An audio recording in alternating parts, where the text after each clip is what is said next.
मैं विशाल Sathe health channel में आपका फिर से स्वागत करता हूं। आज हम कैंसर को दूर करने के लिए जो ज़्यादातर मैंने वैद्यों को आयुर्वेदिक वनस्पतियां देते हुए देखा है उसके बारे में चर्चा करेंगे। 10 ऐसे प्रमुख मैं आपको वनस्पतियां इस एपिसोड में फटाफट डिस्कस करूंगा। तो शुरू करते हैं।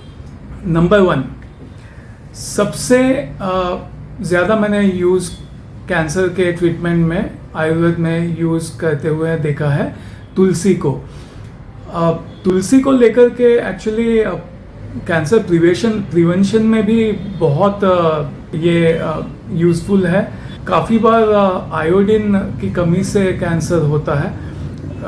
तुलसी में बहुत अच्छा आयोडीन कंटेंट भी होता है, तो ऐसा भी कहा जाता है कि अगर रेगुलरली तुलसी अगर डे टू डे बेसिस पे 2 पत्ते खाए जाए तो कैंसर प्रिवेंशन में बहुत मदद होती है। और इनफैक्ट कैंसर होने पर भी जो भी फॉर्मुलेशंस मैंने वैद्याचार्यों को बनाते हुए देखे हैं उसमें तुलसी हमेशा ऐड की जाती है।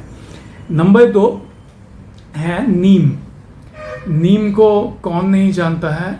नीम से एक्चुअली काफ़ी बार लोग डरते हैं। जब भी मैं नीम का किसी को भी प्रयोग बताता हूँ या फिर तो काफ़ी बार स्पेशली मेल्स में ये एवर्जन होता है कि अरे मैं नीम लूँगा तो मैं नपुंसक हो जाऊँगा। लेकिन नीम एक्चुअली इतनी वर्सेटाइल वनस्पति है, ये खास करके विषनाशक वनस्पति है और कैंसर प्रिवेंशन में हमेशा नीम का प्रयोग किया जाता है। नंबर 3 है गिलोय। जैसे गिलोय हम सभी जानते हैं हर तरह के खून के विकारों में उनको दूर करने का इसमें बहुत ही अद्भुत गुण है। तो किसी भी तरह के खून की विकृति हो गिलोय उसको ठीक करता है। स्पेशली कैंसर जब होता है तब जो खून के अलग अलग जो तत्व हैं, चाहे WBC हो या RBC हो या हीमोग्लोबिन है या फिर प्लेटलेट काउंट्स है, इनमें से किसी में बहुत ही या अनियमितता हो जाती है तो गिलोय हर तरह के खून के विकारों को दूर करने में बहुत ही अच्छा काम करता है और कैंसर के दवा में ये खास करके डाला जाता है। और आगे बढ़ते हैं। चौथी वनस्पति है वीट ग्रास। तो वीट ग्रास ही नहीं, मैं तो कहूँगा एक्चुअली तरह तरह के घास जो हैं उनका कॉम्बिनेशन यूज़ करना चाहिए। जैसे कि वीट यानी गेहूं का ज्वारा हो गया, साथ में जो अपना जौ होता है उसका भी जो घास होता है वो बहुत ही उम्दा होता है। मकई का घास भी लोग यूज़ करते हैं। ऐसे तीनों का कॉम्बिनेशन भी अगर यूज़ किया जाए तो बहुत ही अच्छा फ़ायदा होगा। वीट ग्रास को लेकर के भी अगर आप इंटरनेट पे ढूंढे तो पाश्चात्य जगत में भी कैंसर के ट्रीटमेंट में वीट ग्रास का और अलग अलग घासों का बहुत ज़्यादा इस्तेमाल किया जाता है और बहुत सारा research data online in fact western data available है इस पर। और आगे बढ़ते हैं। 5वीं जो वनस्पति है वो है धृत कुमारी यानी एलोवेरा। ये भी कैंसर में हमेशा यूज़ होता है और बहुत ही ये खास करके ऐसे उसमें बहुत अच्छा काम करता है जहाँ पे हार्मोनल इम्बैलेंस हो रहा हो या फिर स्पेशली एंडोक्राइन ग्लैंड्स में दिक्कत हो और या स्किन कैंसर्स में यूज़ होता है। गांठ हो गया, ट्यूमर हो गया, इसमें ये बहुत ही अच्छा काम करता है। तो कैंसर के जो भी फॉर्मुलेशन है इसमें मैंने इसको भी रेगुलरली वैद्याचार्य को डालते हुए देखा है। और आगे बढ़ते हैं। छठा है पीपल की कोपले। पीपल जो है वो अपने आप में बहुत ही ज़बरदस्त विषनाशक है और स्पेशली बहुत संस्थाएं ऐसी हैं जो कि पीपल की कोपलों पे काम करती हैं। उनको वो इकट्ठा करती हैं, सुखाती है। आप ऑनलाइन भी अगर ढूंढे तो आपको वहाँ से मिल जाएंगी और उनका भी अपना एक रिसर्च डेटा है कैंसर को लेकर के और ऐसा कहा जाता है और बहुत सारा डेटा अवेलेबल है।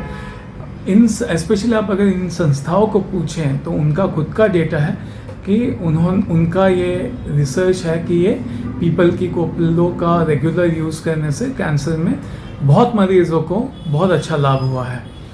और आगे बढ़ते हैं। 7वां जो है वो है कचनार। कचनार को कौन नहीं जानता है। कचनार भी एलोवेरा की तरह ही हार्मोनल इम्बैलेंस में बहुत अच्छा काम करता है।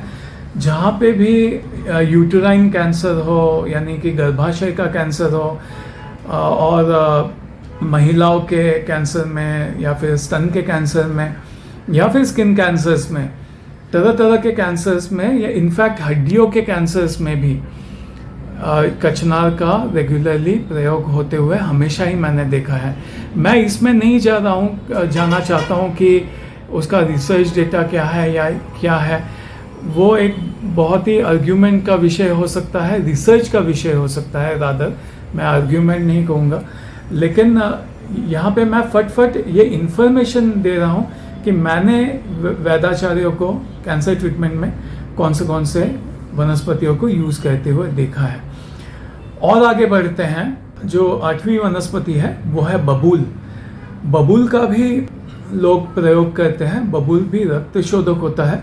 बबूल की पत्तियां थोड़ी कड़वी होती हैं, लेकिन इसकी भी पत्तियां सुखा करके, कोमल पत्तियां सुखाई जाती हैं और उसको इस तरह के एंटी कैंसर दवाओं में नियमित तौर पे डाला जाता है।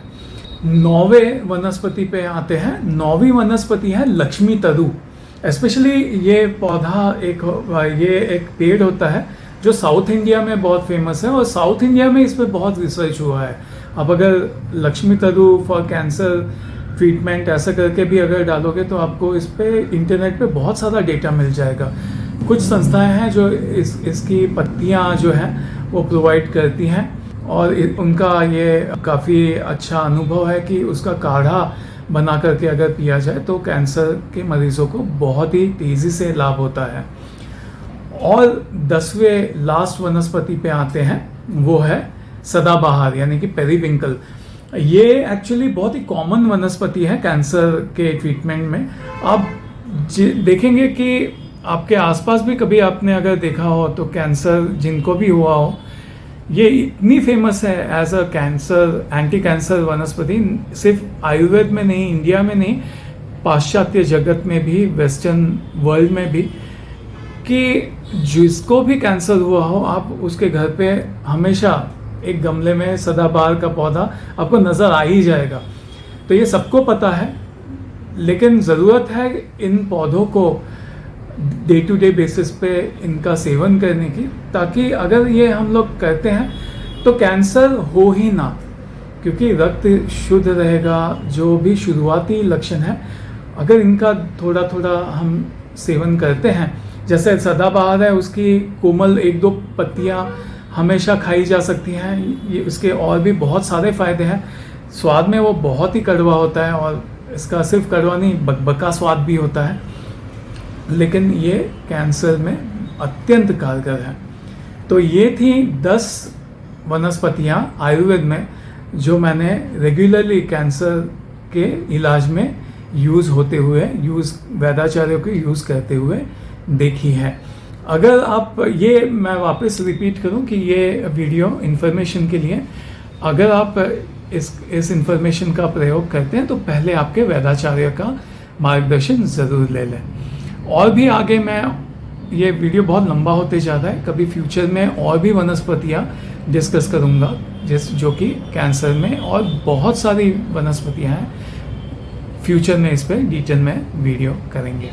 तो अभी के लिए विशाल साठे को दीजिए इजाज़त। बाय।